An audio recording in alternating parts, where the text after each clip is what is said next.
네, 안녕하세요. 오늘은 지난번 올렸던 유리함수 영상의 연장선상으로 유리함수의 증가와 감소에 대해서 이야기해 보려고 해요. 먼저 유리함수라고 하면 어떠한 특징을 가지고 있냐면 이렇게 감소하거나 아니면 증가하는 함수의 개형을 그리게 돼요. 그런데 이제 화학원에 나오는 대부분의 자료들은 이런 유리함수 혹은 1차 함수로 표현이 되는데 이 1차 함수 또한 감소하거나 증가한다 라는 것을 우리가 알고 있죠.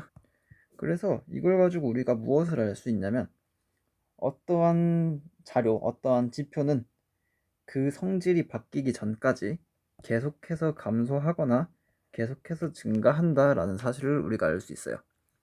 여기서 말하는 지표는 무엇이 있냐면 대표적으로 몰농도는 1단원 그 농도 문제에서도 나오고 또 이제 4단원 중화반응 문제에서도 나오죠.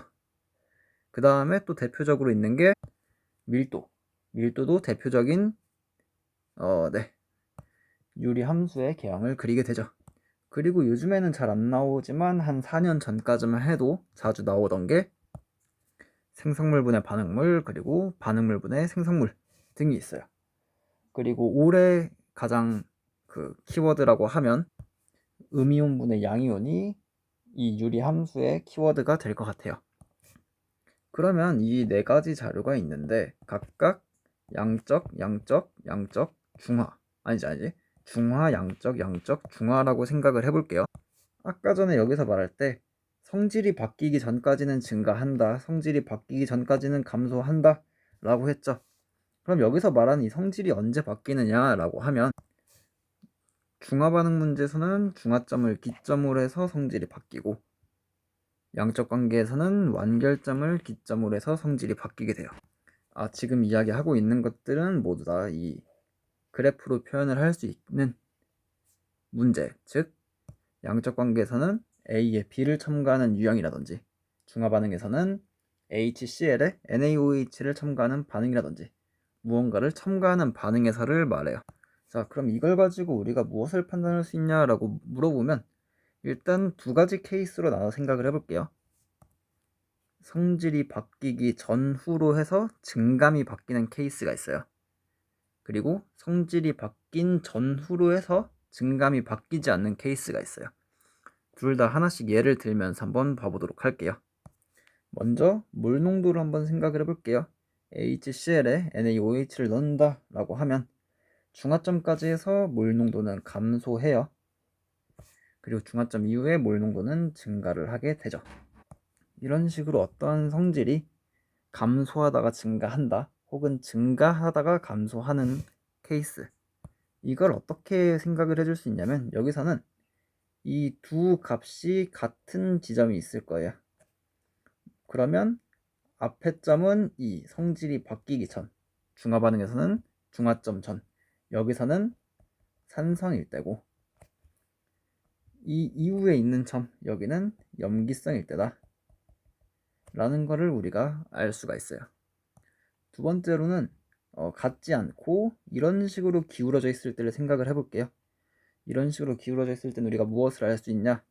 앞에 점이 산성이다 라는 거를 우리가 알 수가 있어요. 그러면 반대로 이렇게 기울었을 때는 뒤에 점이 염기성이다 라는 거를 알 수가 있는 거죠. 이런 식으로 감소하다가 증가하거나 증가하다가 감소하는 경우에는 같을 때는 두 점, 그리고 다를 때는 한 점의 상태를 알 수가 있어요. 그래서 이런 증감을 알고 있으면 문제를 판단하는 게 상당히 쉬워질 수가 있는 거죠. 두 번째로는 이제 성질이 바뀌기 전후로 해서 증감이 바뀌지 않는 케이스가 있는데요. 대표적으로 이 음이온분의 양이온이 이러한 케이스에 해당을 해요. 그래서 여기서 보면 음이온 H2A에 BOH2를 넣는다라고 했을 때 음이온분의 양이온은 처음에 2가 될 거고 여기에 들어가야 되는 거는 BOH2의 부피 혹은 BOH2의 양이 되겠죠. 다시 돌아와서 아무튼 음이온분의 양이온은 2에서 1로 감소하고 1에서가 중화점이에요. 그 이후 1에서 2분의 1로 감소를 하는데 2분의 1까지는 가지를 못해요. 그냥 2분의 1에 근사하는 거예요. 점근선이 2분의 1인 거죠. 이 앞부분을 보게 되면 얘는 1차 함수꼴을 그리게 돼요. 2부터 1까지 그냥 직선이에요. 그런데 이거는 알 필요가 없어요, 사실. 물론 알아두면 좋긴 하지만 판단하는 데는 필요가 없는 거죠. 여기서는 우리가 어떤 걸 알 수 있냐면 이 음이온분의 양이온이 2와 1 사이에 있다 라고 하면 그건 그냥 바로 산성인 거고, 음이온분의 양이온이 1과 2분의 1 사이에 있다 라고 하면 그건 바로 염기성이다 라는 거를 우리가 알 수가 있는 거예요. 왜냐하면 이거는 H2A에 BOH2를 넣는 거니까. 그렇죠. 이런 식으로 이 자료들의 증감을 가지고 자료가 어느 지점에서의 자료인지를 파악할 수가 있으면 문제를 푸는 게 생각보다 더 쉬워질 수가 있을 거예요. 이거를 정확하게 똑같이 올해 수능 20번 문제에 적용을 시키면 어떻게 되냐면, 네, 수능 20번 문제인데요.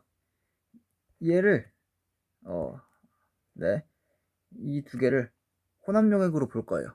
혼합용액으로 보면 어떻게 되냐면 알자 이온, 그러니까 OH 마이너스 8이라고 치고 여기서는 OH-가 12라고 치고, 그러면 구경꾼 이온인 Y는 똑같이 8이고 Z는 6이 되겠죠. 그래서 이 용액, 이 혼합 용액은 알자 이온이 20개, 구경꾼 이온이 14개, 즉 7분의 10가 염기 수용액이 된다 라고 생각을 할 수가 있어요. 물론 실제로 7분의 10가 염기 수용액이 있지는 않겠지만 그냥 이런 수용액이 있다라고 치고요. H2X에 이 7분의 10가 염기 수용액을 집어넣는다라고 생각을 해볼게요. 자, 그러면 이 음이온분의 양이온 수는 어떻게 변하게 될까요? 그냥 이해하기 편하게 H2X의 음이온 수분의 양이온 수를 10분의 20이다 라고 더 볼게요. 중성이라고 치면 이 음이온은 모두 다 X2-가 될 거고, 양이온은 Y 플러스와 Z2 플러스가 되겠죠. H 플러스 20개니까 OH 마이너스도 20개 들어가야겠죠. 7분의 10가니까 얘는 14개가 될 거예요. 자, 그러면 중성에서가 1.4라는 걸 우리가 바로 알 수가 있죠. 그런데 아까 뭐라고 했죠? 이 음이온분의 양이온 같은 유리함수를 그리는 자료는 감소하면 쭉 감소하고 증가하면 쭉 증가한다고 했죠. 상태가 변하기 전까지. 중화반응 문제에서 이 상태는 액성을 말한다라고 했죠.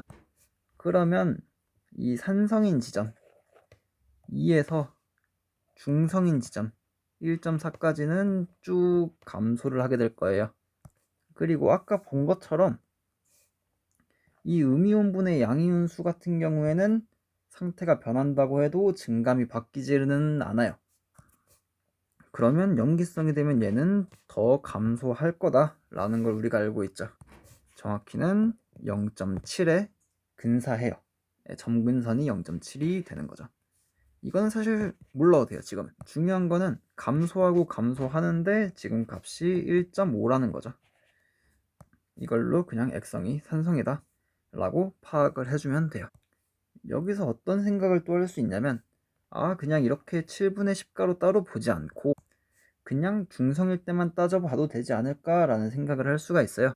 그럼 중성일 때만 따지면 어떻게 되냐면 여기서 Y 대 Z가 몇 대 몇이었죠? 4대 3이었죠. 중성이니까 전기적인 중성을 맞춰주기 위해서 4, 3이면 여기는 5가 되어야겠죠. 그럼 중성일 때는 이 음이온분의 양이온이 5분의 7이 된다 라고 바로 구해줄 수 있고요. 여기서부터 이제 이 YOH와 ZOH가 더 들어간다면 덜 들어간다면에 대해서 생각을 해보면 돼요.